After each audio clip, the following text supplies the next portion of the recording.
Arutperumjothi. As the saying goes, change is the only constant in life. So change is truly inevitable. Either we agree it or not, we acknowledge it or not, it's happening in and out every time. It happens in the surroundings. So last time when I was in India, I was coming back to home from a place by bus, and I got down, and then the moment I realized that wasn't even the stop I have to get down. But you know how things are. The bus is already gone by then. So when a couple of years time, things have changed totally. I couldn't even recognize where I'm supposed to get down, right? That's where my home was. So I have to walk back. So changes are constant from birth. So from when we are a baby to an infant to a teen, as an adult, and then we take the path of the working, and then marriage and so on. But let's talk about the work in here, right?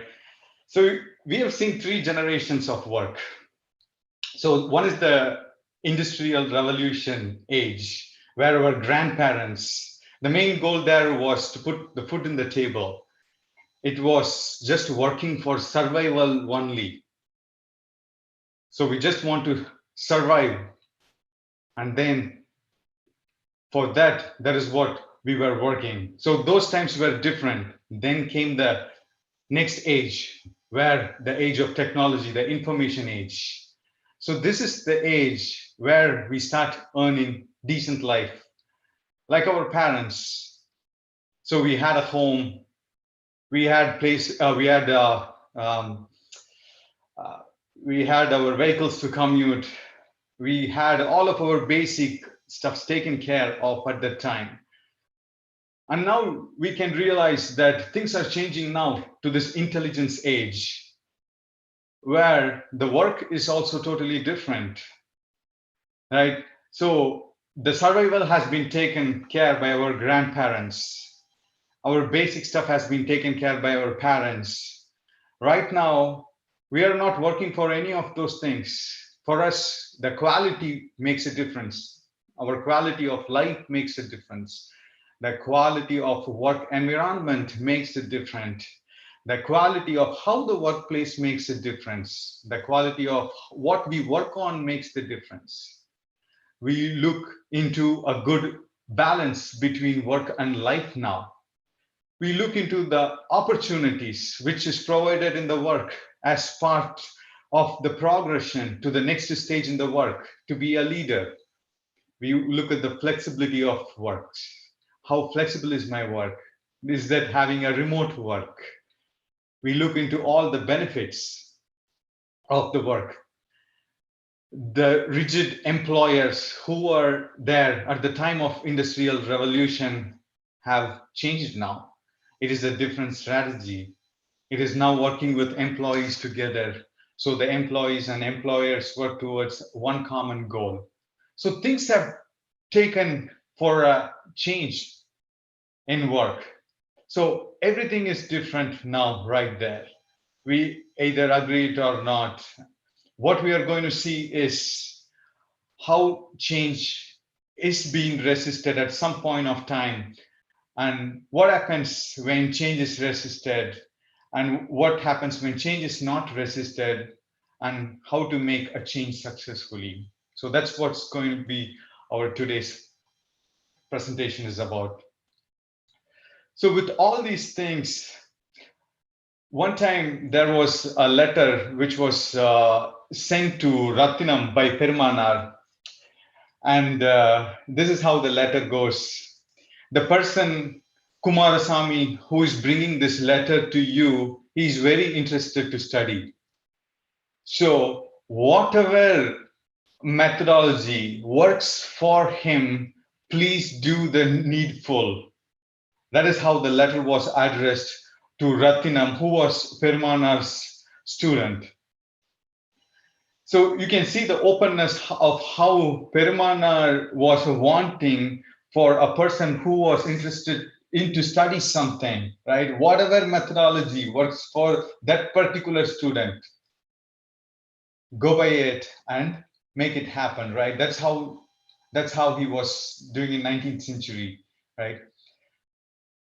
And then Perumanar was so much interested in Saivam, right? He was so into Saivam. So once after his realization of the only God, of the one God across the universe and the universe of universes, multi-universe, he actually came out from Saivam after this realization, right? And then he said the extent to which my ambitions cannot be measured. And if you want to know about it, ask about Pattinathu Swamy and Velayudam Mudaliyar and some others were definitely aware of it. But look what happened at this point of time. You can also read all my poems, everything, which would reveal all those things, right? Which would actually bring the truth up. So he made a change there. He made a change to the path what he was proceeding in. He constructed Dharmasalai for feeding the poor and the hunger. He gave clothes to people who really needed them. He constructed Jnana Sabai, the temple of knowledge, which depicts really the head, and whatever he saw inside, he actually had that constructed as form of a temple inside the head, showing the Sirchabai, the Arutperumjothi, and how it's getting revealed and all those things. But he did not really stay in there. He gave clear instructions on what needs to be done there. He gave clear instructions on even how to clean the place in there, how to lit up the light in Jnana Sabai, what age should the person possess, how desireless the person should be, less than 12, greater than 75, so and so. He went in detail there on how things have to be handled. And what he did was he actually moved to the next phase of his progression in attaining towards the divinity in Sittivaragam and Metukuppam, and he merged.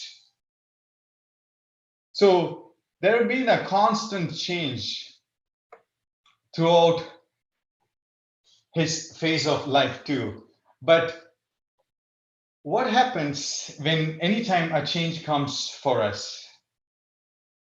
There is always a resistance, right? I mean, any change comes in, we always resist it. But there are multiple reasons. It's not just a couple of reasons, there are multiple reasons. So we expect something to happen, and then we go there and it wasn't there. It's not up to our expectation. It's not really liked by us. We get annoyed. We do not like that. So those kind of change gives us pain. It gives us agony, and we really don't want that to happen. So what we are thinking is people should be the way we want them to be, not as the way they are. So we have this predetermined fixed mindset of how this thing's supposed to be, and we just walk up to those things, and then if it's not the way it is, we really do not like those change. It's not welcome there. So that's what's really happening. Uncertainty is basically the law. We are not sure what would happen, right? Sometimes it could be a loss of control. We weren't sure, like if we lose control, or it could be the fear. We are fear that what's going to happen because of those change, both the expected and the unexpected. I mean, it could be a difficult, tough moment. For instance, let's take, like, we own a home, we want to demolish our home and reconstruct our home, but we really do not have a good idea on how the design is looking like, and we do not have the vision for it. So all we are going to see is nothing but chaos and disorder there. It creates fear, loss, anxiety, lack of insight into this new design, right? And it normally kicks off our natural threat. So that's a problem for us. Sometimes we would have seen by experience that this change is not going to work. That could have happened too. From our past experience, we know that things probably are not going to work. So we will be resisting it. Times we are not confident on things. We do not think that is correct. There could be more. It could be laziness too. We could be tamasic. We don't want to do it, whatever it is, right? We don't want to change it. Let it go the way we want it to be, right? So we can take any stance we wanted to, and we can resist whatever the reason might be. But what if we do not change? So if we don't change, actually, we basically, what change offers us is the possibility of growing beyond our perceived limitations to the fulfillment of our potential. So we do not basically extend our potential. We do not know what our potential is. We are putting a limitation on it in the worldly manner, or with our divine goals. Neither of it. It's just putting a limitation on it. That's what's going to happen. We'll get outdated so fast. We'll get outdated. Remember those times, the times when we are using VCRs. There are no more now. Blockbuster was a company. It's a video chain in United States. There were over 9,000 chains. It was like gas stations these days, right? 9,000 video rental stores in the United States. They filed for bankruptcy 10 years back. They ran a debt of $1 billion. They weren't able to keep up with the change. They weren't able to change with the time. Remember those button phones which we were using? Where are those now? Nobody, very less people are using it, right? The percentage is probably single digits. You got to really search and find it. So those things are changed. Change happens with time. So as time goes by, we have been changing. So it could be a missed opportunity too. So one change in life not done could be a missed opportunity. Everybody could have this experience. I have missed this one opportunity of not investing in this thing, of not buying this right land at this right time, of not building this home or buying this home. That's a missed opportunity. Of not taking this particular job. I refused this offer. I had an offer to take this job, but I did not take it. I missed it, right? We always, hindsight 2020, after some years, we always think like, look at it. What is it right now? Things are different. I missed this opportunity. I should have taken this. Everybody can relate to that. And it's in everybody's experience. The timing is the main thing. Remember the first free web-based email solution? It's a no Herculean task right now. But one at those times in the 90s have to get into their personal computers to access an email. Things were, what happened to telegrams right now, right? So now email, but those emails are very flexible now. But those days in the 90s, you had to get to a computer to access it. Sabir Bhatia and Jack Smith, working on one of the top companies in the world, they resigned their job. They had this $1 million idea of exposing the web email for free in the internet. So they pursued this idea. They were able to create a wave of changes in which people were accessing their emails. They launched this product. The product was such a huge success, which the founders have not anticipated. They received 100,000 subscribers within a week of the launch, and note, internet wasn't, they were using dial-up connections for the most part at that time. It wasn't even famous as this time is. The momentum was so high, the registrations was so high. Finally, it was acquired by Microsoft for 400 million US dollar, and that product is called Hotmail. You would have heard of this. I mean, new generations walking in might not, but Hotmail was the company, was the first free web email services, right? Which did change, which did give the idea, which opened the doors for the rest of the other companies to walk in. It doesn't matter what it's doing right now, but they made $400 million then, the right timing, the right idea, right? And in even less than a year and a half, they were able to change it to a success. They made it happen. But what if changing in a wrong direction? That could be a problem. That's definitely going to be a problem if we don't change it in the right direction. That would take us down too. And also the rate of change, that could be an issue too. We can't just keep on changing faster, right? That is always a problem too. Like you go to a vacation to one place, to Paris, and then you fly to Spain the next day, and then you fly to somewhere else, to UK, or then for every day one place. That won't feel like a vacation. It just feel more like a stress. That's also not going to be good too. The rate of change faster might be an issue too, something to think about. I mean, if we cannot adapt to change, we know there are multiple species, multiple animals at the brink of extinction now. We stamp them as endangered species because they weren't able to adapt.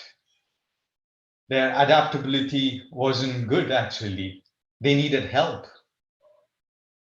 So we stamp them as endangered, and we try to basically increase their population of it. So it can take us to the phase where we can also turn to the state of extinction. But let us think through it a little bit more.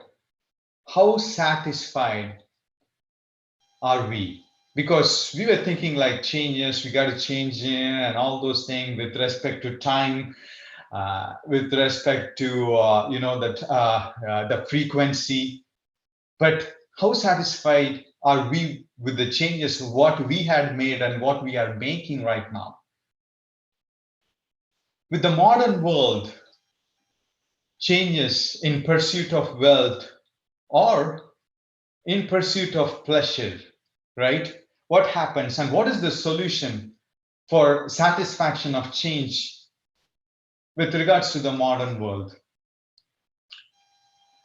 So say, for instance, we do not like iPhone 10. The solution which the modern world gives is buy iPhone 11. If you don't like iPhone 11, buy iPhone 12 or 13, whatever comes in. Well, if you don't even like iPhone, then go for an Android phone. Right? It just changes. The objects keep changing. More varieties keep coming in.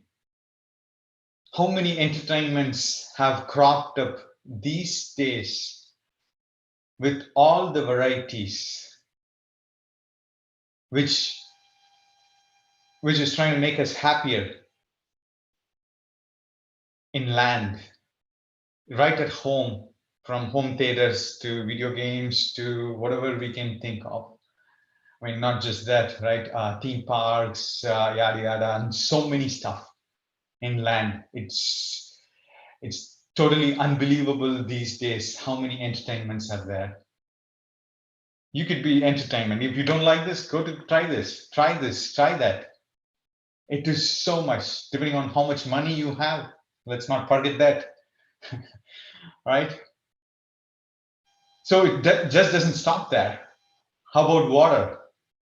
Lots of water activities these days. Skiing, para jumping into it, sliding. So it's like so many water activities, scuba diving, this, that. Well, does it even stop? No. Right now we are trying to get into space, private trip into space. Just need to have like 40 or 50 million dollars, but you can now go to space and come back. So entertainments have just cropped up all over the place. And the solution which the modern world provides is just keep changing. Just try this, try that. You know, the variety changes, right? To make us happy, to have satisfaction in it.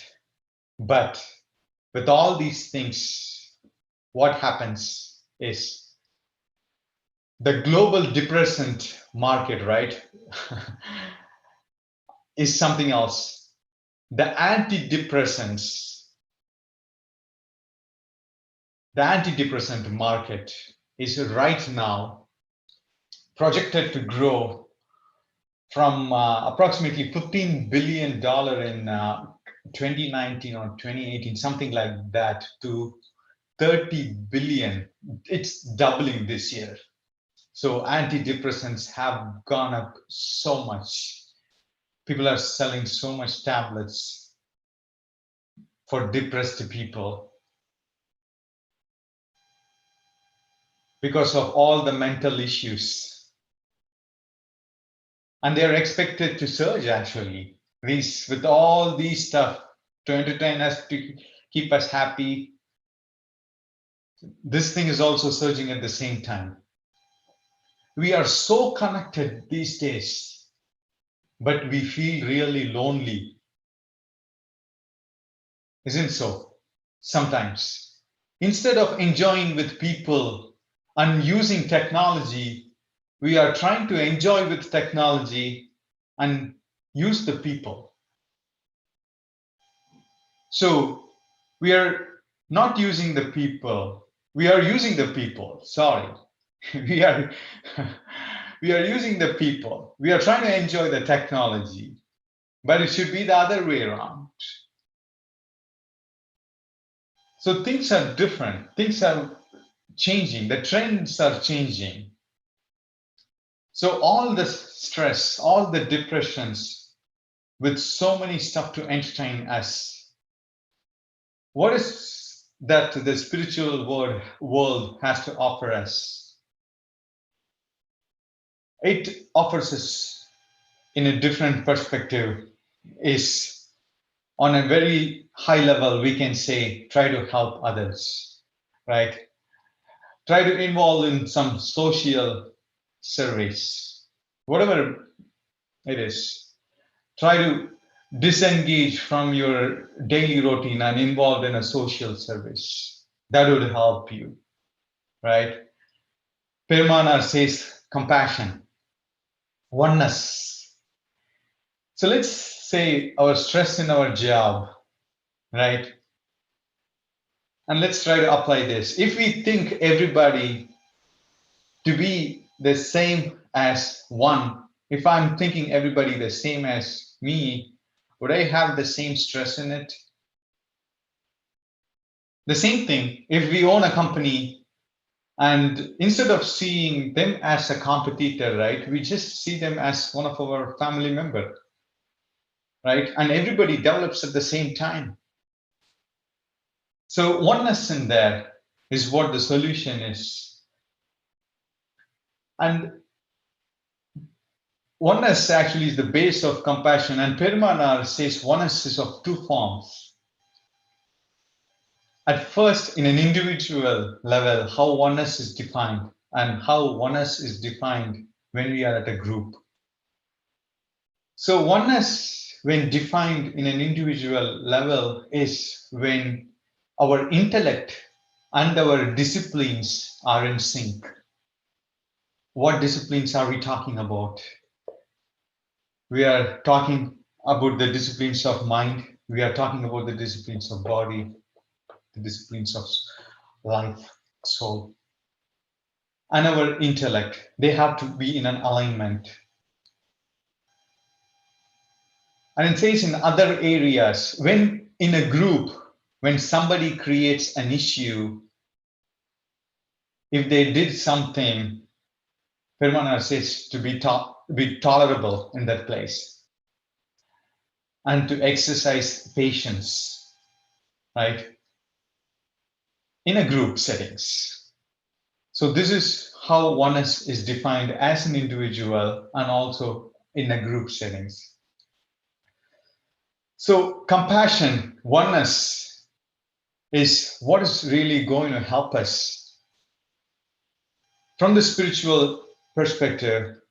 If none of the change, whatever change we are making is going to, if nothing will help, this will be of help. And we have to try this. And if one can change, actually, the family will change. If the family change, your relatives, your friends will change. Your neighbors will change. Your neighborhood will change. Your whole community will change. The state will change. The country will change, right? Ask not what your country can do for you, but what you do to your country. Similar to that, it's us. The change has to be from every individual. It is us we have to change. The change has to happen from an individual. One change percolates to everybody. The one right change, just to one spiritual person, it just spreads like wildfire. But don't expect the world to change for you, as it's not going to happen. The world is not going to change for us. Let us change. Let us change for what we want to be, right? The change has to happen within oneself. Years back, when we go to parties, people used to make fun of us because we have been so particular in food like non-GMO and organic then, where it wasn't as advertised, I would say, right now. But right now, all of my friends, they're even more stricter than how we are. It had happened automatically. So things have started to change there. So what can one do in a change? What can one change? A change can be anything. A change to a pure sattvic food. What Perumal says in his discipline. A change could be treating everybody same as oneself. A change is not to inquire fault about others. A change could be waking up every morning and trying to do something. A change could be anything which we speak softly to somebody, a husband to wife, a wife to husband, kids to parents, or parents to kids, or friends to friends. All these are part of disciplines. All these are part of body disciplines, mind disciplines. This helps even in worldly relations. It strengthens the bonding, the relationship between one another changes just by following these disciplines, just by adopting to a small change. And there is something which Perumal says about this world. It's a quite interesting one. Enjoy this quad.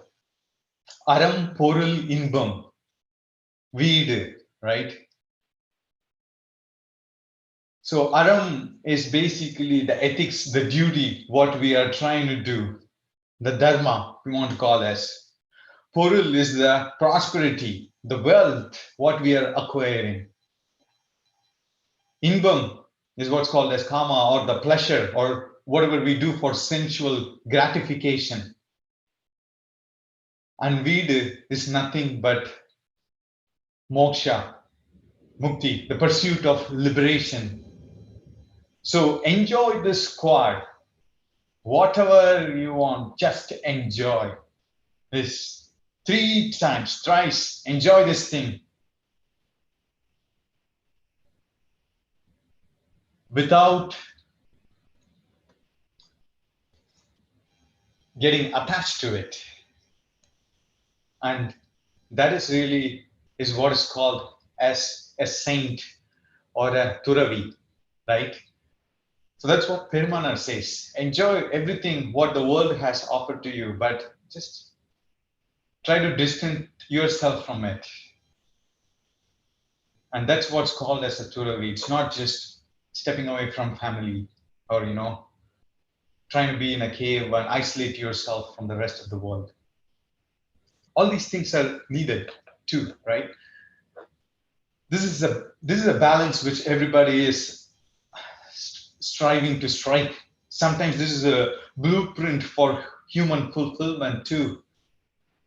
For us to be successful, we are just trying to balance all these things and trying to balance our duty with wealth, with the pleasure, gratification, what we are trying to get. And that will lead to mukti. Even with mukti, Perumal says just do it without non-attachment too. Right? There is a much deeper meaning in it. But anyway, so this actually will be clear with the story. There were 3 saints. They were trying to cross this river. At the time of crossing this river, a beautiful girl actually comes there. She wants to get to the other side of the river as well, but she was fearful and she doesn't know swimming. So what she was doing is she was asking the help of those saints to get her across the river. So the first 2 saints there basically just ignored the girl and they just crossed the river. The 3rd saint carried the girl, dropped across the river, and just walked by, minding his own business. There were a couple of days passed by, and these 3 saints met again. And the first 2 saints asked the 3rd one about the act, what he had performed that day, trying to get the girl get across the river. So the 3rd saint replied that I had dropped that girl 2 days back when I crossed the river, but it looked like you have not dropped the girl till now. That is how the story ends, right? So it's the lingering thing, getting attached to it is what we are talking about in here, is what the problem is. So sometimes we get attached to stuff so much that coming out of it is not easy. It's easier said than done. But it's definitely a challenge in there. But that's what those disciplines are there for.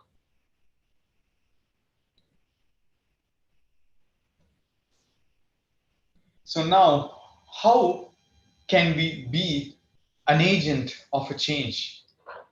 How could we how could we make the change by ourselves?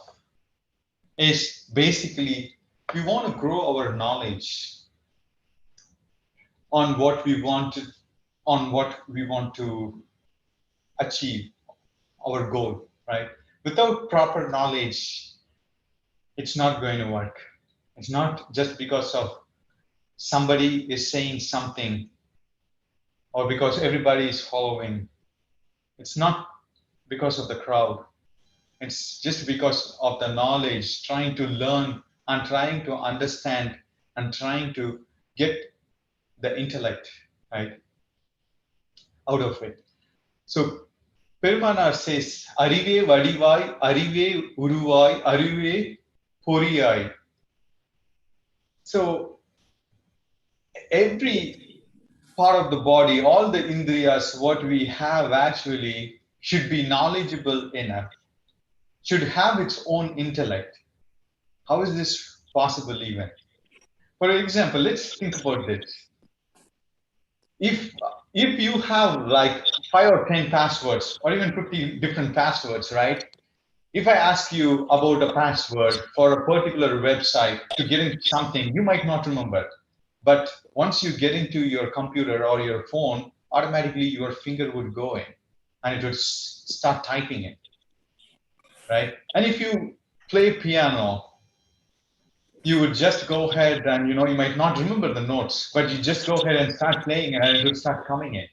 You might have not driven the cycle for years and years, but you just have to sit down and all will start automatically working. That's basically a high level thing. So these muscle memory or whatever we want to have as just by some routines and some practices, they get used to it.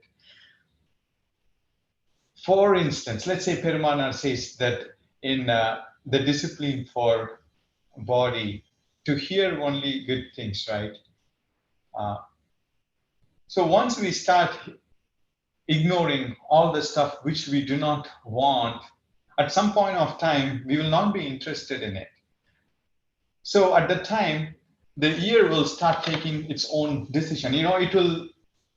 It will be having its own intellect, but there's a deeper meaning to it. And Perumanar says that at some point of time in stage, you can hear whatever you want, right? From whatever distance you want. And the same thing, you can see from here, you can see whatever you want, but that's a different thing, right? That's a different thing. We don't even have to go there. But growing this knowledge, following these disciplines initially will make us at least to get in the right path, will help us to be happy and we'll be satisfied. We will not have to go through all the stress we have to go through. So it will help in all those efforts. Next one is we want to be in the right platform. So Tunjada Nilai Ondru Suttha Sanmarga Sulalil Ulladu Sollala Vandre. So there is an environment, right? That's what is Perumanar saying. There is an environment which basically will take you from the suffering of life. And that is not through words, but that is by God's grace, is how we end, through Arul, right? Arutperumjothi. So the platform is so important because for us to grow to our full potential, we have to be in the right environment because growth thrives in favorable conditions. You and I grow the most when we surround ourselves with people and opportunities which is conducive to our development. And whatever development it is, spiritual or worldly development, we have to be in that environment to make ourselves to develop. It is like the goldfish principle, which you might have heard of before too. A goldfish on a small bowl is directly, its growth is correlated with the bowl, with the environment which it is in. If it's in a 10-gallon tank, it'll go a little bit bigger. If it is in a 50-gallon tank, it grows way bigger. You can see some of those goldfish, so huge, 15 years of growth. Most of them don't even get it because of all this environment, right? Of all the uh, stuff what we put in ourselves and lock ourselves in, because we are not open. We don't have the right environment for us to excel, actually. So the maturity of the goldfish is not happening, same as us, because the platform in which we are provides continuous improvement, and it provides a culture of growth for us. And where there is no continuous improvement and there is no culture, that means we are not growing. And it is not an area good for change as well. It's not where we want to be from the spiritual point of view, also from the worldly perspective, right? We have to put us in a position where our environment is right there.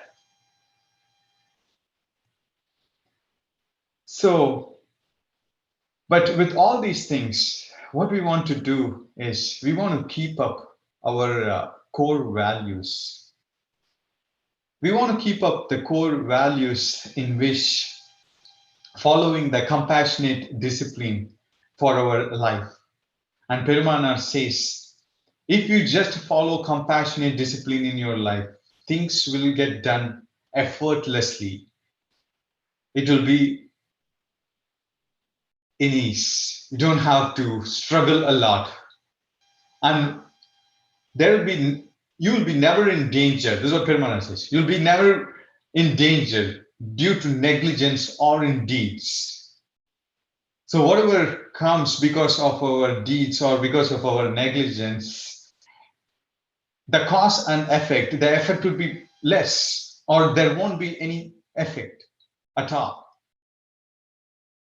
So we have to keep our core practices and core values with the change as well.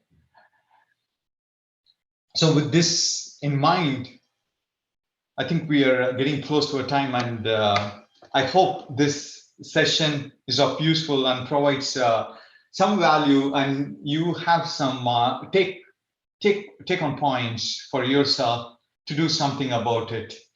With that, we will close this, and I'll hand it over to Gandhi and Ayya. Arutperumjothi. Thank you, everybody, for listening. Thank you. Arutperumjothi. Thank you, Balaji. That was a wonderful insight.